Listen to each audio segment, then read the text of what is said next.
spent a lot of time talking about the future for Indiana recruiting, but let's talk about the present and what Indiana has with this 2022 recruiting class.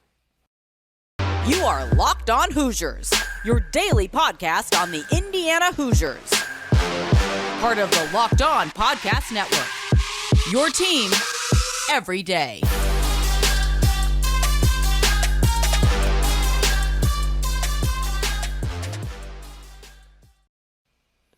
What is up, guys? Welcome into Locked On Hoosiers. It's Wednesday, August 17th. I'm your host, as always, Jacob Rude.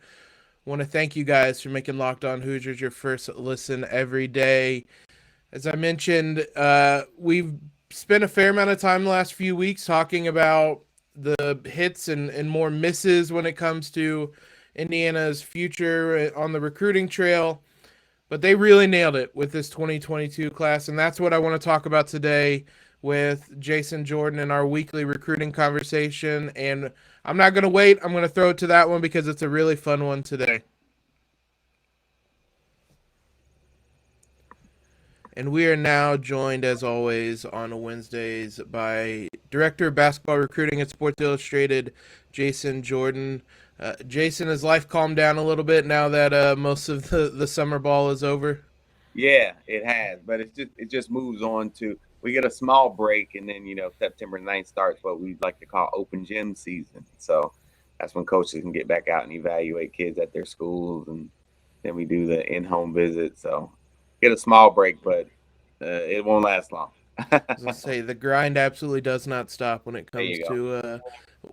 to recruiting. Before we dive into this, I want to thank LinkedIn Jobs for being the official college basketball recruiting and college football recruiting sponsor across the Locked On College Network. LinkedIn Jobs helps you find the candidates you want to talk to faster. Post your job for free at linkedin.com/lockedoncollege. Terms and conditions apply. We've spent each of our shows really talking about kind of the future and what Indiana is trying to land or what they will have coming in. But this 2022 class is one that they're secure, they're on campus, so I figured it's a good time to look into what this class brings. As you said, we're kind of in a break period when it comes to recruiting, so thought we would dive into this four-person 2022 class. Start at the top, obviously, with Jalen Hood-Schifino. In your guys' SI 199 rankings, came in at 26th, I believe, in the final rankings. Somebody that Indiana fans grew pretty familiar with throughout the year as he committed pretty early on. I'll just start off with just kind of the overview of his game and what he brings to Bloomington this season. Well, I mean, he has great size at the guard. I mean, he I think he wants to be a point guard futuristically, but I mean, he's so talented as a scorer, and he has such great size. They'll be able to use him interchangeably. 6'5", 6'6", maybe now. But just an efficient scorer at all three levels. One of the things that really stands out for me with Jalen is his ability to be productive in all settings and all teams, where he's always on a team that is like loaded with talent for the last 2 or 3 years, right? Obviously at Montverde and even with CP3. But he's always one of the top two players on the court, whenever he's and that's telling. And I had this conversation with a couple other media guys. It's like, at the end of this game, Jalen, he's always maybe the best player on the court. It's just because he understands how to play, high IQ guy, and a guy who thrives as a playmaker. I would just say playmaker, a productive playmaker, right? And obviously that entails a lot. Yeah, he can score. He's athletic. But I think the fact that his playmaking ability is really what sets him apart. And then he can guard. I mean, Jalen probably can guard 1 through 4, because he's super strong, very physical, obviously pretty athletic, but a guy who's just productive in a lot of different facets. And I believe Kevin Boyle would probably be the one thing that he would say stood out about Jalen for sure. Yeah, you've mentioned it a couple different ways, but one of the biggest things that stood out to me watching him was just physically, he looks like he'll be ready to step into Big Ten play, which if you look at someone for the Hoosiers from last season, like Tamar Bates, who Yeah, physically, he didn't seem ready to play Big Ten basketball. right. With Jalen, that you don't think that'll be nearly a problem then? No, I mean certainly not physically. And that's not, to your point, that's not something you can say a lot, but Yeah. a lot of times it's like, oh, he's too small or he's too skinny, or Jalen's like got the body of a Greek god, or so, you know what I'm saying? So he's definitely ready from the physical aspect. I mean, he'll obviously have a curve, mentally, and a lot of those guys, especially guards, have a defensive curve. That's usually the biggest curve, just with rotations and understanding concepts at a new place and a new level. But I think he'll catch on really quick, and I think he'll be a guy who's very productive for you guys. The other thing that really stood out to me, I was only able to watch a handful of games, but it was just kind of the poise that he had playing the point guard position. It always seemed like he had things under control. It seemed like Montverde kind of deferred to him, and he was kind of the calming force for them. Is that Yeah. another kind of skill he has? Yeah, it never gets rattled. You're never going to speed him up. He always dictates the tempo and the pace. He definitely had that role when Sky Clark went down at Montverde. So he stepped in, played a vital role in them winning one of their 1,000 national championships every year. And then he's a winner. I mean, obviously, there's something to be said about that. We'll obviously talk about that with Malik as well. But yeah, he's definitely a glue guy for them. Not always super vocal, but I think that's something he's gotten better at. And that's another area where he'll definitely grow at the next level. Now, having said that about how kind of poised he is, he's going to play kind of a shooting guard position this year, maybe a dual point guard. Yeah. Presumably him and Xavier Johnson are going to be starting together. How do you think he would fit kind of playing off the ball a little bit more this season? Well, it's not nothing he's not used to. Like I said, in the summer, and he didn't run the point exclusively at Montverde. So, and he thrived, off the ball. And I think he's very comfortable in the combo guard slot. And that's what you want. You want the court flooded with playmakers, right? And so if he gets the ball, he's the point guard, and so just having that is invaluable for coaches, and that's how you win, so I think it'll be just having him on the court is just a great addition. So, and having him with the ball, and I think he'll have the ball in his hands a lot. Yeah, certainly. One of him or Xavier, I think, is almost always going to be on the court, so he will have plenty of time to play the point guard position. You mentioned kind of early on, obviously defense is going to be a big thing with Mike Woodson, but you mentioned he could guard maybe 1 through 4, so he's pretty strong on that end of the court then too? Yeah, you're not going to play. If anybody who knows anything about Montverde, you're not on the court unless you're playing defense. Kevin Boyle is a stickler. And that's another thing. And I know Mike Woodson would agree here, but, him coming from Montverde, it probably slows the curve defensively, because I know there's a decent list in the media world of 5-stars who've gone to Montverde who didn't pan out or had left because they did not buy in defensively. And so, that's something to be said that Jalen's been there for multiple years and thrived. So I don't think they'll have a problem with the defensive end. Which probably is why IU is targeting so many of these Montverde guys, because that jump isn't quite as big on that end of the court. Well, you mentioned Jalen had a teammate, Malik Reneau, that also committed to Indiana. We'll talk about him and what he'll bring to the table here in a minute. Before we do that, though, guys, just imagine you're hanging out with some friends, putting back a few drinks. Few drinks becomes a few too many, and as the evening comes to an end, people start to head out. You think of calling for a ride. Nah, you live nearby. You can make it home okay. It's no big deal. What are the odds you'll get pulled over anyway? And even so, what's the worst that could happen? Your insurance goes up, you lose your license, you lose your job, you total your car, You kill someone, everyone knows the risk of driving drunk. The results are tragic and often deadly. However, that still doesn't stop everyone from getting behind the wheel while under the influence.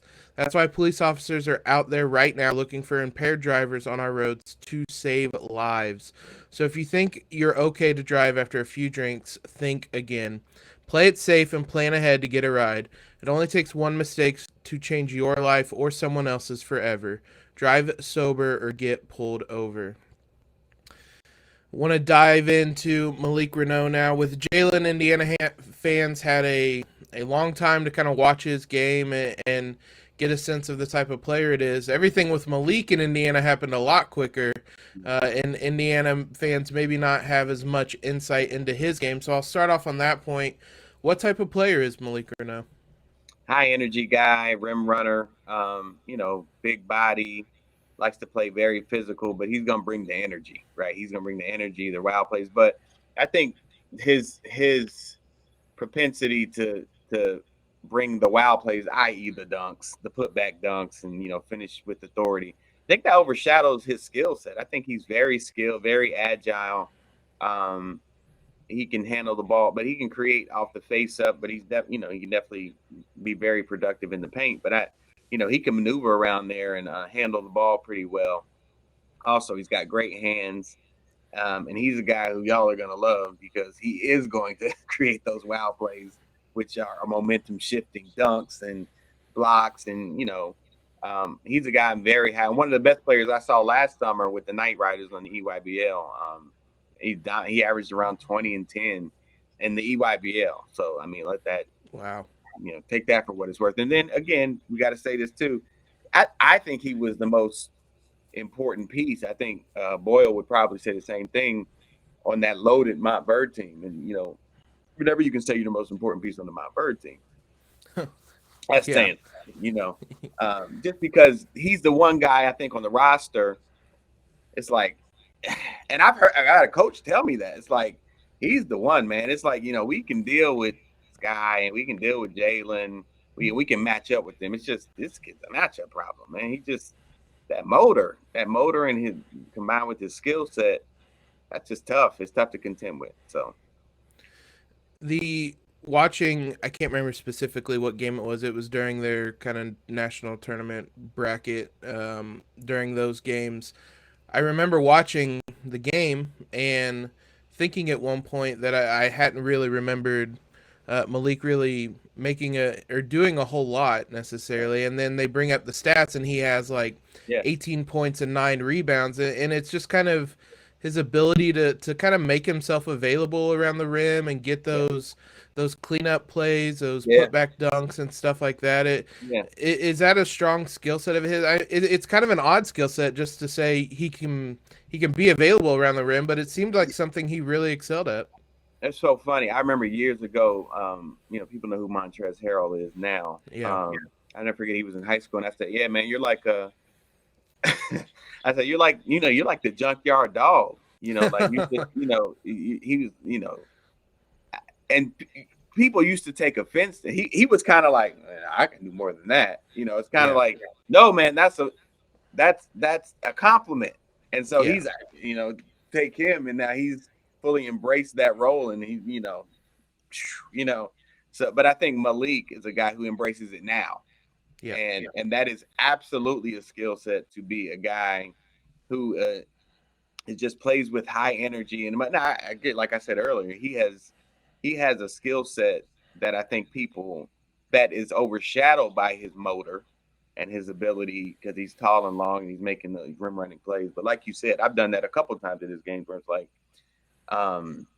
you look up and you see him he's leading them in scoring. I guess he is, but he's also getting things that you're not charting. Like my bird charts deflections. I think he was one of the top players on the team last year with deflections and just think about all the shots he changes, right? There's no stat for that. Highly productive guy, man. Definitely a guy I was really high on. I think he finished 28 in our SI 99. It was a rough class, but he probably could have finished higher. But 28 is pretty good, Yeah. I will certainly take landing 2 of the top 28, as I think most Hoosiers would. It matters less and less as we move forward kind of into this modern positionless basketball. But I Yeah. mean, is he more suited as kind of a 4 or a 5? Is it something he'll play both of? I mean, he'll get the chance to play both coming off the bench this season, but is there a role he's better in? Yeah, I mean, I think he's probably better as a 4, just because of his versatility. Like you could honestly um, run him like in a 4-out setting, Hmm. just because he's really versatile and he can guard wings. He's really long and like very agile. So um, he just has a transferable skill set on both ends of the floor, and with the ability to, and I've seen him guard multiple positions. I've seen him guard guards well. And so he's a guy who's definitely going to be productive off the bench. And he might, I mean, I don't know. I'll just say it like that. I think I think he's going to play a lot. What they say is not who starts, is who finishes. I think he's going to Yeah. be on the court a lot at the end of games. Yeah, it'll certainly be interesting because I was honestly a little surprised that he joined with Trace Jackson Davis and Race Thompson being there. Yeah, But it sounds like with an energy guy like that, he might yeah, be really well suited to coming off the bench and bringing that sure. energy. He spoke a little bit this summer in his, I think, one media availability he had about expanding his game out to the 3-point line more, Yeah, especially offensively. It wasn't something I saw a lot of, although again, I barely watched him. Is that, yeah. I mean, does he have much of a skill set out there? Is it something you think he can develop? Well, I think he's gotten better with it over the last year, right? Like he showed it a little bit, but it's not something that I would tout, Yeah. for him. And obviously we hadn't seen him play since the end of the year, so I mean, I know he's a worker, so I'm sure he's working on that. And, he's probably thinking long term. But it's like John Calipari said. I will never forget. John Calipari is like notorious in the past for being like, okay, well, you can work on that in practice, but we're trying to get this dub. So, Yeah. this is the role I need you to fill. And I think I don't think he's going to be out there launching threes. Like, I don't think that's going to be the case.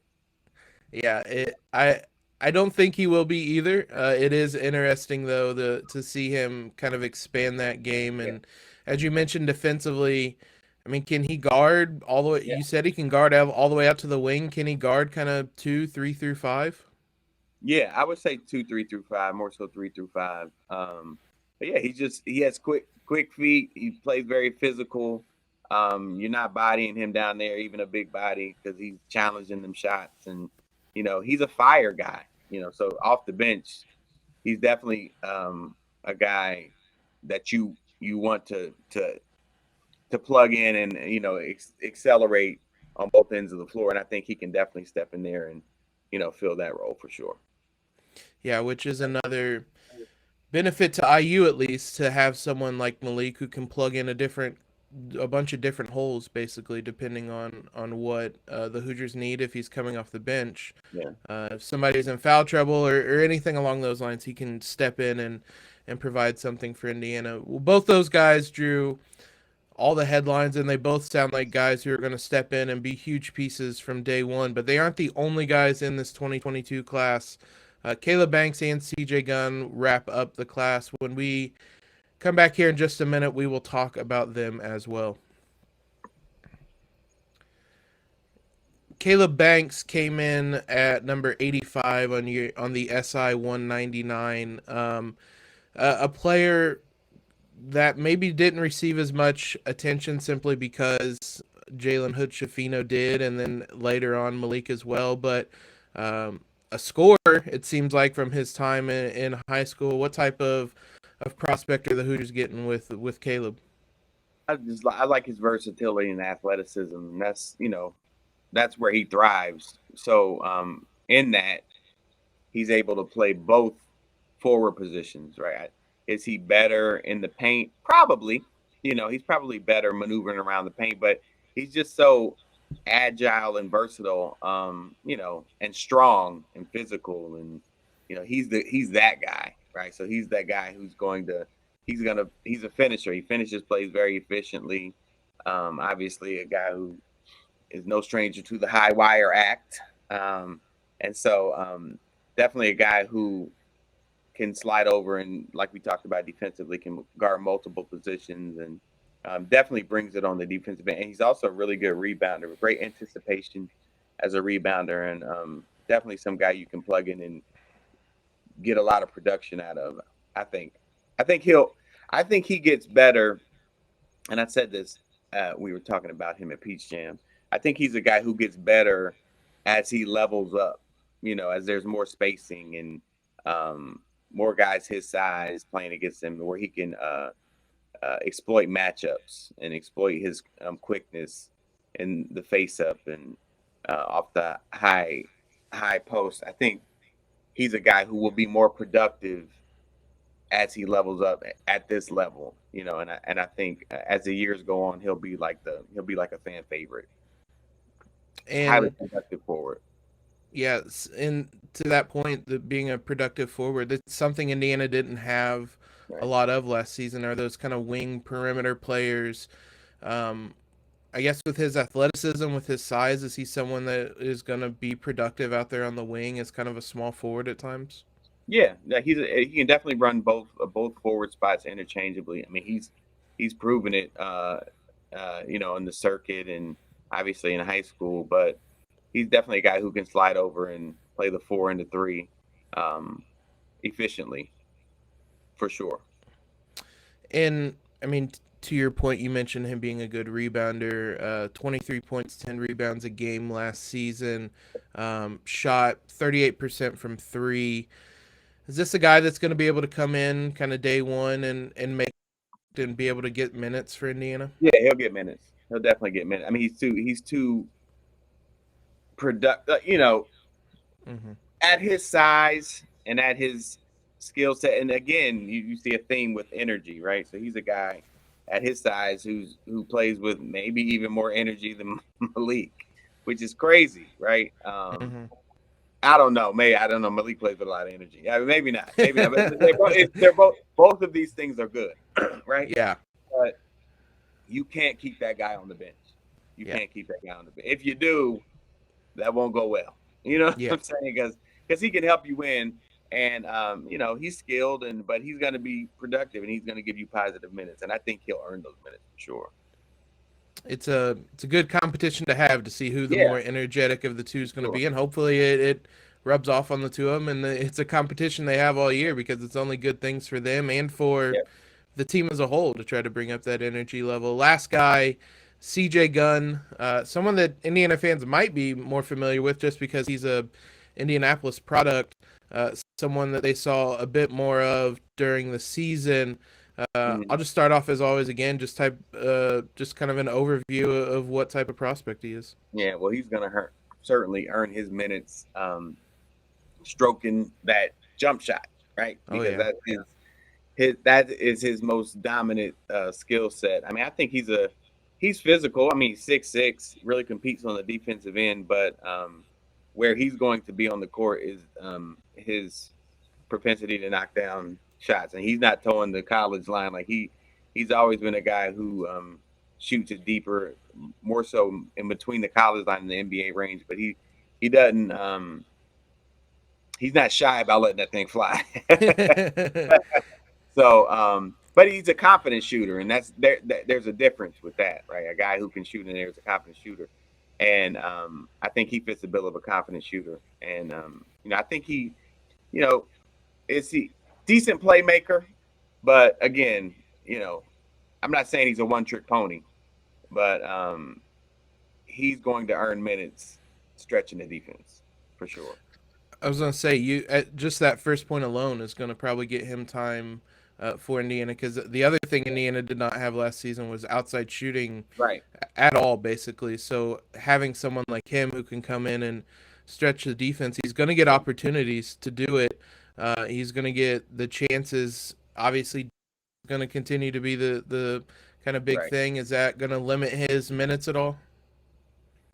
Yeah, I mean, well, he's let me say this too. He's an athletic scorer too, right? So he's an athlete, so he's gonna be able to compete on the defensive end, and that'll also earn him. And I shouldn't just say his ability to stretch the defense, because I know the premium they put on the defensive side of the ball. So I think he'll be able to earn minutes in that way too. But yeah, I mean, it'll. I don't think it's going to be the impact will be Malik, Jalen, but I think that skills. I mean, it's the ultimate equalizer. The ability to knock down shots. I think of this group, he's the best shooter. Of this group we're talking about, he's definitely the best shooter. So that's where I mean, I know he knows that. I know they have those conversations like, let it fly. And so his ability to be efficient in that regard is, what will be the telltale sign of how long he's out there. He showed out in the Indiana versus Kentucky All-Star games, both of them. He had big scoring nights in both of them, knocked down shots from three in both of them, which was kind of maybe a bit of a preview of what's in store for his time at IU. I guess just to wrap it up, just kind of your overall thoughts on this class for Indiana and just kind of how impactful they can be for the Hoosiers. Well, I expect a lot out of them. Obviously starting with Jalen and Malik, it helps that they have that chemistry. And I know they're very close. And then they're coming from a winning program. So, but what I like is the versatility, and I like the of the whole class. I mean, you got CJ knocking down shots. Malik, you can use interchangeably in a lot of different ways. And the general theme is energy with this class, and all of them bring a lot of energy, high IQ guys who you can plug into different spots, and you can expect production out of. I like to say production because CJ is a shooter, right? But all the other three guys, they're impacting the game in a lot of different ways, especially on the offensive end. So I just really like the versatility. I like the length, obviously, with Malik and Jalen, and the ability to guard multiple positions. So versatility on both ends of the court, I would say, is the biggest thing I like about the class. But I'm expecting a lot out of them, and you guys should too. Yeah, I was gonna say IU fans are expecting. Yeah, I was gonna say it's gonna be a big season, and they're gonna be a big part of it. It's interesting as well to talk about versatility because I mean we talked about it with the 2023 class, and it seems like something Mike Woodson's kind of placing a premium on in this coaching staff. So it'll be interesting to see if that's a trend that I assume will continue moving forward. As always, I appreciate the conversation. It was a really fun one this week, and looking forward to doing this again next week. Yes, indeed, man. I always love to come. Thanks again, Jason, as always, for coming on and having a great conversation with us about basketball recruiting. And thanks again to you guys for making Locked On Hoosiers your first listen every day. We'll be back with you tomorrow to do some more talk about or to have more discussions about IU football as we inch closer and closer to the start of the season. And I know what your team is up against across the Big Ten with Locked On Big Ten. Every day, host Nate Dickinson and the local experts of Locked On take you across the Big Ten in 30 minutes. Make Locked On Big Ten your second listen. Locked On Big Ten. Follow us on Twitter if you have not already at LO_Hoosiers. Subscribe to the podcast. Leave a quick rating and review. Most importantly, though, guys, everybody have a terrific Wednesday in LEO.